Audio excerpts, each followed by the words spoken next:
Hi everyone, we're in week 2 of the season. We just sent out the poll, so these are a few different reminders. We're going to have all of this in the Arbiter message for you. The first thing, we're adding a new mechanic for NFHS high school face-offs. It is just a mechanic. It is not a new rule. Essentially, we are going to be mimicking the NCAA and prep face-off mechanics before down. We want players standing before that face off and before that command of down. What standing is defined as is having that cross above the knee. They can still be leaned over a little bit, but again, that cross needs to be above their knee before they go down. Be proactive, remind them, stay up, stay up, stay up. Hey, stick above the knees. Hey, you need to be stand up, stand up, stand up. All of those words go a long way. Talk to them in the pregame face-off meeting. That's what they want. If you even need to ask one of the players for a stick and show them what that means, that is fine. But we want the stick to be across two hands on the stick above the knee before they go down. If they are not compliant, simply make them compliant before you say down. Just don't go to down first. Tell them, adjust them. You can verbally adjust them. There's no penalty for noncompliance. We're not going to a delay game. We are not going to a legal procedure. Simply, again, remind them, get them compliant beforehand. We've seen face-offs tremendously cleaner. The player is not rushing to get down. They are not usually in a bad spot because, again, when they go down together, they match their sticks, they match the ball. They're usually getting everything correct, and we can make minor adjustments very quickly if we need to at all. We can get to set, we can get to a whistle, we can get out of there. We don't have a second whistle. So again, same mechanic before down as the NCAA and the prep. Again, we are not penalizing for non-compliance. Simply remind them that will take a while. And even if it's in the fourth quarter, just remind them. When we've reminded them throughout the season so far in prep and college games, we've heard really good responses. We immediately players become compliant. Again, it has made a very clean face-off. So help us implement that. Both boards on the state will be doing that, so it should be across the state that we're seeing that.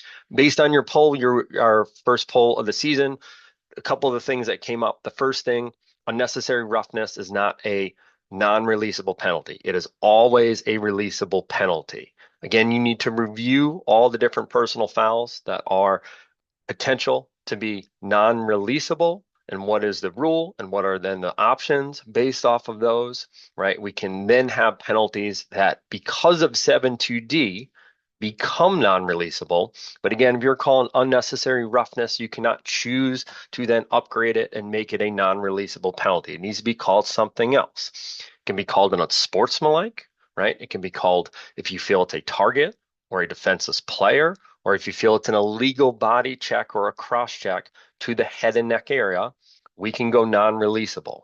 But we cannot make something that is non-releasable and upgrade it to that. And unnecessary roughness is one of those. It is always a releasable foul.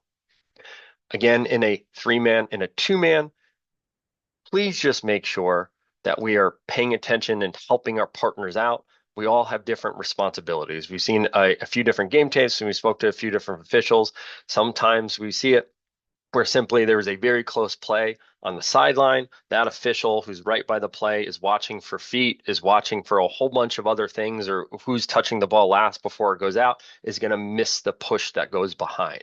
So we need to be as trail as an active participant in that play, even if we're 20, 30, 40 yards away, we need to help out our partner in that endeavor.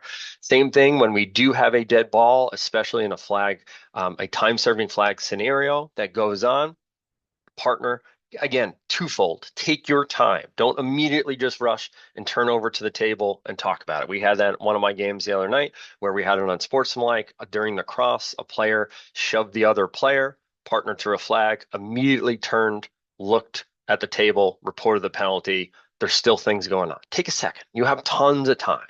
In our scenario, it was a timeout, so we had even more time, right? But again, be an active participant. If you're that trail official or that far side, come over, right? That way we can all kind of police the situation and be proactive. In that scenario with that flag down, remember, if you said, hey, I also, right, we had a scenario where the play was coming up. Eventually a player retaliated, right, slashes the other player out of aggravation. The lead official throws a flag. reports the penalty after talking to the crew. And then the next dead ball, the trail official goes, hey, we saw a lot of stuff. And, the whole way down, he was cursing at him. He was yelling at him. He chopped him on the back beforehand.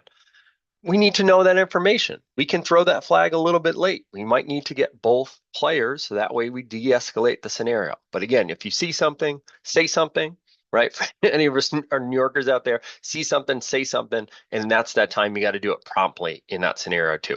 Other just quick ones. Again, once you inspect a cross, either from a equipment inspection, a random officials, or from a coach's challenge, please, please, please do not throw the stick. Don't throw it. We penalize players for throwing the stick. Hand it to them. Don't leave it on the ground. Hand it to them. Walk over, hand it to them. I always thank the player because they gave us their cross. And the cross, again, in honoring the game, it is a sacred part of our game, right? You might not believe that far, and that's okay. But again, hand it to them. It is their stick. It is an expensive piece of equipment. It is the reason why they are eligible to play the game. They have to have it at all times, right? And again, we don't put it on the ground. We don't throw it. Anything that we expect the player to do, we should do as well. My other pro tip on that is you either need to wait for that huddle to break. If that player is in that huddle, maybe they're not paying attention, go find a captain, go find a staff member, go find an assistant coach, go find an injured player. This is an awesome game management opportunity to go find a friend and an ally over on that sideline. Hand it to that assistant coach. Hey, coach, if you remember their name even better, hey, Coach Smith, here's number 4's stick. Thank you so much for allowing us to check that stick. Simple as that. It sounds really corny, but it goes a huge way because now all of a sudden that assistant coach has got his shoulders and his chest really up because he gets to participate, right? And now we made a quick ally in that scenario. It also gives them a chance if they need to say something. That's a very quick scenario, or you can again compliment a player or hey, great pass on that last play down there. Something simple to gain that game management. And last one, again, we state this all the time, but again, the video does not lie. Jog into your position. Do not walk, especially after faceoffs. Don't walk. Don't walk up the field. Jog to where you need to go, then take your break. Get there first, then break. Don't break, then wait and be 40, 50, 60, 70 yards out of position.